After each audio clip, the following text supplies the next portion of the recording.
효율적인 알고리즘을 개발하기 위해서 어떤 설계 과정이 필요한지 학습해 보겠습니다. 알고리즘 관련 동영상을 보시고 알고리즘 설계에 대해서 학습하겠습니다.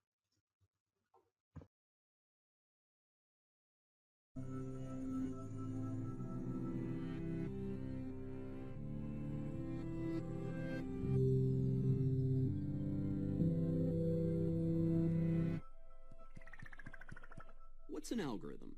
In computer science, an algorithm is a set of instructions for solving some problem, step by step. Typically, algorithms are executed by computers, but we humans have algorithms as well. For instance, how would you go about counting the number of people in a room? Well, if you're like me, you'd probably point at each person, one at a time, and count up from 0. 1, 2, 3, 4, and so forth. Well, that's an algorithm. In fact, let's try to express it a bit more formally in pseudocode, English-like syntax that resembles a programming language. Let n equal 0. For each person in room, set n equal to n plus 1. How to interpret this pseudocode? Well, line 1 declares, so to speak, a variable called n and initializes its value to 0. This just means that at the beginning of our algorithm, the thing with which we're counting has a value of 0. After all, before we start counting, we haven't counted anything yet. Calling this variable n is just a convention. I could have called it most anything. Now, line 2 demarks the start of a loop, a sequence of steps that will repeat some number of times. So in our example, the step we're taking is counting people in the room. Beneath line 2 is line 3, which describes exactly how we'll go about counting. The indentation implies that it's line 3 that will repeat. So what the pseudocode is saying is that after starting at 0, for each person in the room, we'll increase n by 1. Now, is this algorithm correct? Well, let's bang on it a bit. Does it work if there are 2 people in the room? Let's see. In line 1, we initialize n to 0. For each of these 2 people, we then increment n by 1. So on the first trip through the loop, we update n from 0 to 1. On the second trip through that same loop, we update n from 1 to 2. And so, by this algorithm's end, n is 2, which indeed matches the number of people in the room. So far, so good. How about a corner case, though? Suppose that there are 0 people in the room, besides me, who's doing the counting. In line 1, we again initialize n to 0. This time, though, line 3 doesn't execute at all, since there isn't a person in the room, and so n remains 0, which indeed matches the number of people in the room. Pretty simple, right? But counting people one at a time is pretty inefficient too, no? Surely we can do better. Why not count 2 people at a time? Instead of counting 1, 2, 3, 4, 5, 6, 7, 8, and so forth, why not count 2, 4, 6, 8, and so on? It even sounds faster, and it surely is. Let's express this optimization in pseudocode. Let n equal 0. For each pair of people in room, set n equal to n plus 2. Pretty simple change, right? Rather than count people one at a time, we instead count them 2 at a time. This algorithm's just twice as fast as the last. But is it correct?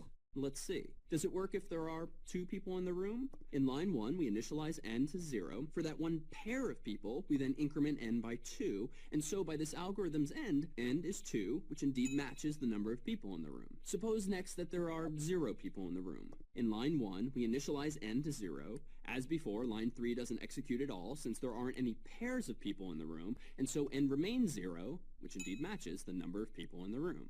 But what if there are 3 people in the room? How does this algorithm fare? Let's see. In line 1, we initialize n to 0. For a pair of those people, we then increment n by 2, but then what? There isn't another full pair of people in the room, so line 2 no longer applies. And so by this algorithm's end, n is still 2, which isn't correct. Indeed, this algorithm is said to be buggy because it has a mistake. Let's redress with some new pseudocode. Let n equal 0. For each pair of people in room, set n equal to n plus 2. If one person remains unpaired, set n equal to n plus 1. To solve this particular problem, we've introduced in line 4 a condition, otherwise known as a branch, that only executes if there's one person we could not pair with another. And so now, whether there's 1 or 3 or any odd number of people in the room, this algorithm will now count them. Can we do even better? Well, we could count in 3s or 4s or even 5s and 10s, but beyond that it's going to get a little bit difficult to point. At the end of the day, whether executed by computers or humans, algorithms are just a set of instructions with which to solve problems. These were just 3. What problem would you solve with an algorithm?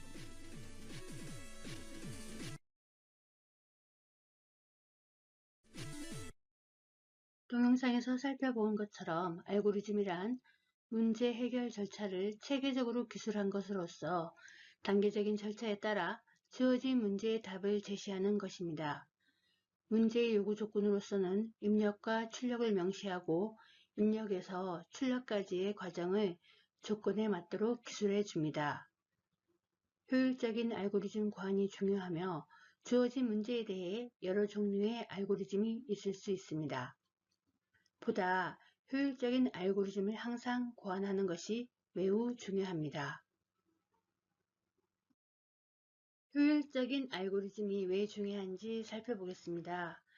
10억 개의 숫자를 정렬하는데 컴퓨터에서 n의 제곱의 수행 속도를 가진 알고리즘의 경우 300여 년이 걸립니다. 반면에 선형 로그 알고리즘은 5분 만에 정렬이 가능합니다. 표에서와 같이 컴퓨터의 경우, 슈퍼컴퓨터의 경우, 그리고 n의 제곱의 속도의 경우, 선형 로그의 속도의 경우 각각 다른 수행 시간을 가질 수 있습니다.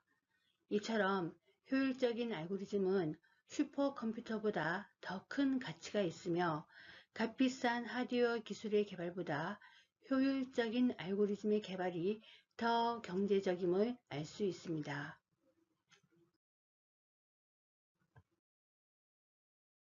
효율적인 알고리즘이란 명확한 알고리즘으로서 이해하기 쉽고 가능하면 분명해야 합니다.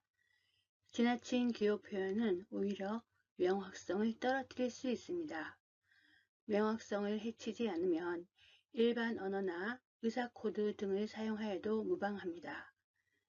효율적인 알고리즘은 같은 문제를 해결하는 알고리즘들의 수행시간이 수백만 배 이상 차이가 날 수 있으며 수행한 결과가 시간과 공간의 자원을 적게 사용할 때 효율적이라고 합니다. 명확성과 자원 사용의 효율성을 파악하기 위해 알고리즘 분석을 수행합니다. 알고리즘에서 최악의 시간은 장치의 독립적인 시간에 따라 다릅니다. 컴퓨터 속도에 따라서 동일한 기계의 경우에는 상대적인 속도 차이를 보이고 다양한 기계의 경우에는 절대적인 속도의 차이를 보입니다. 소프트웨어 환경에서는 프로그램 언어가 번역 방식의 차이를 보이므로 수행 속도가 다르게 나타날 수 있습니다. 최악의 시간을 표현하기 위해서 개수는 무시하고 입력 크기에 따라 시간의 증분값을 참조하여서 최악의 시간을 산출합니다. 알고리즘의 분석에는 최악의 경우, 평균의 경우, 최선의 경우가 있습니다. 최악의 경우에는 입력의 크기에 대해서 알고리즘이 최대의 시간을 가집니다. O 노테이션으로 표기합니다. 평균의 시간은 입력의 크기에 대해서 기대 시간을 나타내며 세타로 표시합니다. 그리고 최선의 경우에는 입력에 대해 최소의 시간을 가집니다. 오메가로 표현합니다. 알고리즘 복잡도를 세타로 표현해 보겠습니다. 세타로 표현하는 방법의 예를 살펴보겠습니다. 복잡도를 표기하기 위해서 하위 수준의 값은 제거하고 그리고 개수값은 무시합니다. 예를 들어 fn이 3의 n의 3승 더하기 90의 n의 4승 마이너스 5n 플러스 6046이라는 함수를 가질 때에 3이라는 값은 무시하고 가장 높은 차수인 n의 3승만 취하게 됩니다.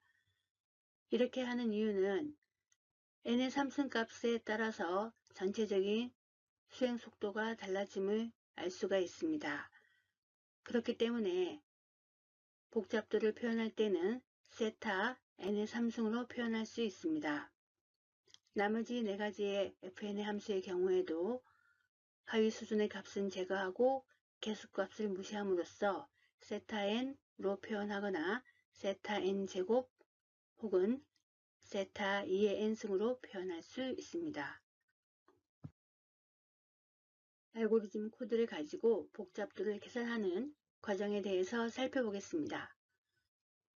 코드의 예는 양의 정수 n을 n번 더하는 문제입니다. 세 가지 유형의 알고리즘으로 표현할 수 있습니다. 알고리즘 A에서는 n 곱하기 n을 함으로써 합을 구할 수가 있습니다. 알고리즘 B에서는 1부터 n까지 썸에다가 n을 곱하고 이 값을 썸에다가 다시 할당함으로써 수행할 수 있습니다.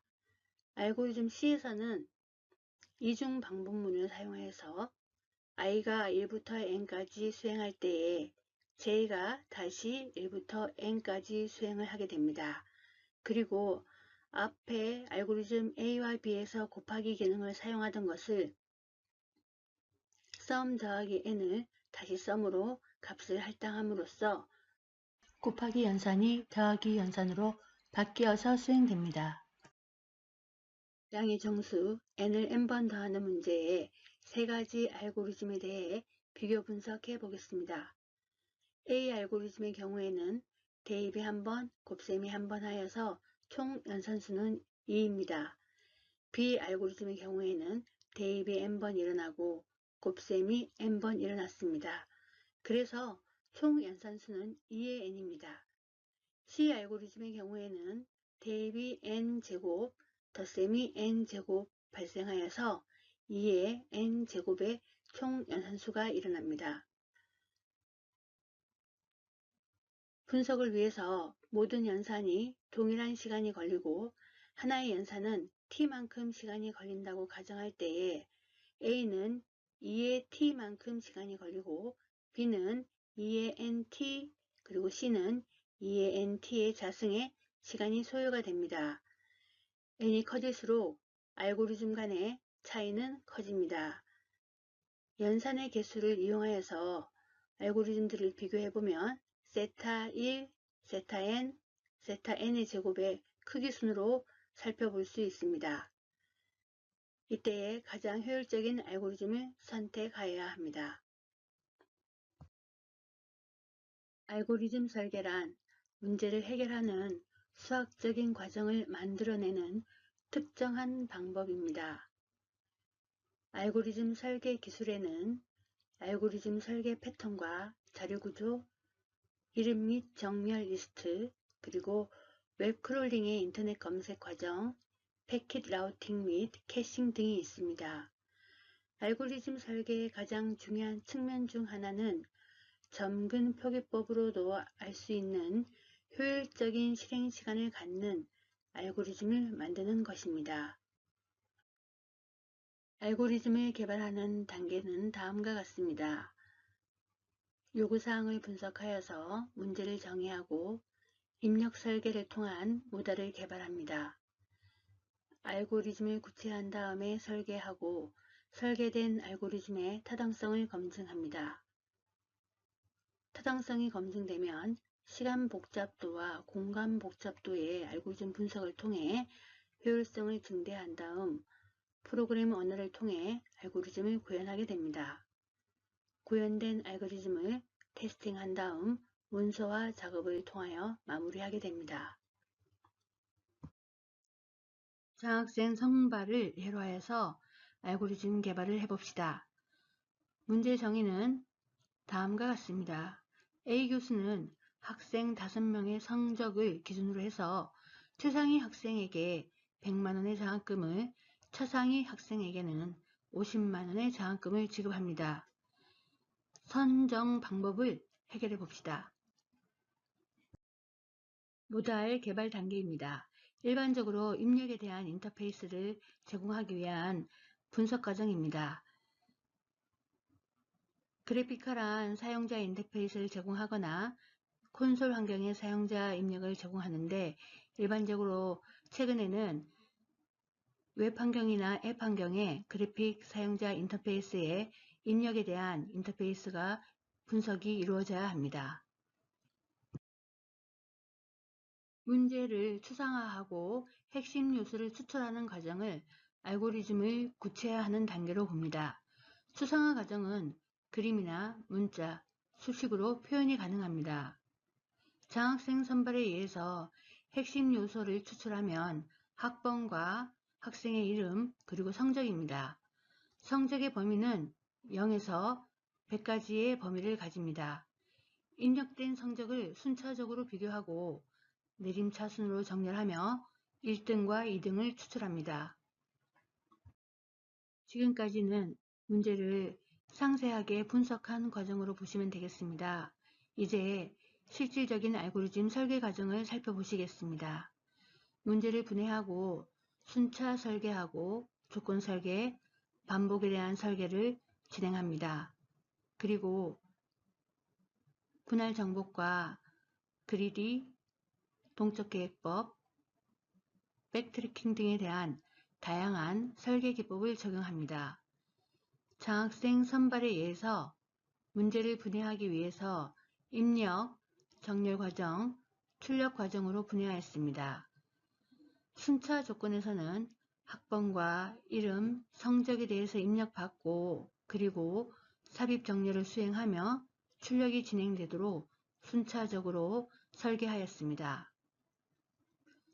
조건 설계 과정에서는 두 성적을 비교하고 작으면 다음 정보를 입력받고 그렇지 않으면 값을 교환합니다. 내림차순으로 이루어지기 위한 조건문입니다. 반복 설계에서는 학생의 수가 5명이므로 5번 전체적으로 반복을 하며 성적의 비교를 위해서 최악의 경우 한 학생당 5번 반복이 수행됩니다. 자료의 수가 작으므로 삽입 정렬의 설계 기법을 적용하였습니다. 이와 같이 알고리즘의 설계 과정이 이루어집니다. 설계에 대한 타당성을 검증합니다. 항상 올바르게 작동하는지 수학적으로 증명하기 위해 추론에 대한 타당성을 검증합니다.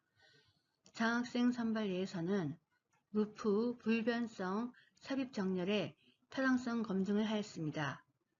초기 조건은 J는 1일 때 비교를 시작하는데 이는 0번부터 배열이 시작하기 때문입니다. 유지 조건에서는 정렬이 된 상태로 J를 감소시키면서 반복이 유지됩니다. 종료 조건에서는 J가 n일 때 종료하는데 J가 지속적으로 증가하면서 n 플러스 1이 되면 종료합니다. 즉, 루프 불변성 과정을 거쳐 배열의 원소가 내림차순으로 정렬되었습니다. 그러므로 알고리즘이 타당하다고 봅니다. 문제 해결을 위한 플랫폼에 맞도록 개발 툴과 그리고 언어를 선택하여 사용합니다. 장학생 선발예에서는 비주얼 스튜디오를 사용하여서 C 언어를 구현하였습니다. 삽입정렬, 내림차순의 코드의 일부분입니다. 구현된 코드가 효율적인 알고리즘인지 살펴보기 위해서 알고리즘 분석 단계를 수행합니다. 시간 복잡도와 공간 복잡도를 활용합니다. 일반적으로 시간 복잡도에서는 최선의 경우와 최악의 경우, 평균의 시간의 복잡도를 산출합니다. 분석의 대상은 문제의 크기에 따라서 복잡도의 증가분을 산출합니다. 알고리즘 분석을 표기하기 위해서 수행시간을 n으로 하면 fn으로 표현합니다. 장학생 선발에 의해서 최악과 평균의 시간 복잡도는 세타 n 제곱이었습니다. 최선의 시간 복잡도는 세타 n입니다.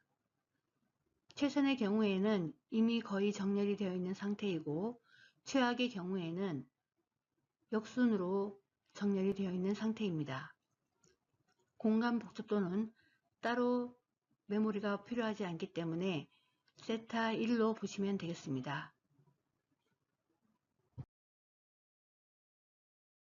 프로그램을 테스트하여서 프로그램의 실행 결과가 옳을지 판단합니다. 테스트의 범위는 단위 테스트, 통합 테스트 등 다양한 방법이 있습니다. 테스트를 위해서 체크리스트를 작성합니다. 화면에서는 장학생 선발의 예에 대한 테스트 케이스 명세서입니다. 이제 설계된 알고리즘의 관리를 위해서 문서화를 진행합니다. 소스 관리 및 알고리즘 관련 정보를 기록으로 남겨둡니다. 인적 관리 차원에서 상호 유기적 소통이 가능합니다. 이것은 팀별 프로젝트 할 때의 소통이 원활하게 이루어집니다. 또한 유지 보수가 용이합니다. 장학생 선발에 의해서 파일명은 가천 데미.c로 하였고 개발 일시는 2019년도 9월 1일부터 2019년도 11월 30일까지며 코드 검수일은 2019년도 12월 5일입니다. 이러한 정보들에 대해서 문서화를 진행하여야 합니다. 이제 새로운 요구사항이나 오류가 있을 때에는 피드백이 발생하여서 알고리즘의 첫 번째 개발 단계로 진행이 됩니다. 알고리즘의 주요 설계 기법은 다음과 같습니다. 문제를 나누어서 다시 합하면서 결과를 도출하는 분할 정복 알고리즘과 문제를 분할하고 해당 정보의 해를 전체 문제의 해로 재사용 가능한 동적 프로그래밍 기법이 있습니다. 그리고 해당 단계에서 최적의 해를 선택하면서 문제를 해결하는 그리디 알고리즘과 이전 정보를 추적하면서 문제를 해결해 나가는 방식의 백트래킹 기법이 있습니다. 앞으로 여러분들이 학습할 주요 설계 기법입니다. 학습한 내용에 대하여 복습할 수 있는 연습 문제입니다. 아이돌 음원 판매 순위 시스템입니다. 아이돌 음원 판매액의 순위를 정하고 최고 음원에 대한 아이돌명을 출력하시면 되겠습니다. 순위를 결정하기 위해서 제시된 알고리즘의 최선, 최악, 평균의 시간 복잡도를 계산하시면 되겠습니다. 테스트 케이스는 번호순과 번호 역순으로 지정하여서 진행하시면 됩니다. 제출 내용은 시간 복잡도를 수기로 계산한 과정과 순위 결정 알고리즘, 그리고 예상 결과 및 실행 화면에 대해서 한글 파일이나 PDF로 제출해 주시면 되겠습니다. 연습 문제를 수행하기 위한 아이돌 음원 판매 순위 시스템의 판매액 정보입니다. 지금까지 함수의 증가를 통해 복잡도를 계산하는 알고리즘 분석에 대하여 학습하였습니다. 그리고 효율적인 알고리즘 설계에 대하여 살펴보았습니다. 감사합니다.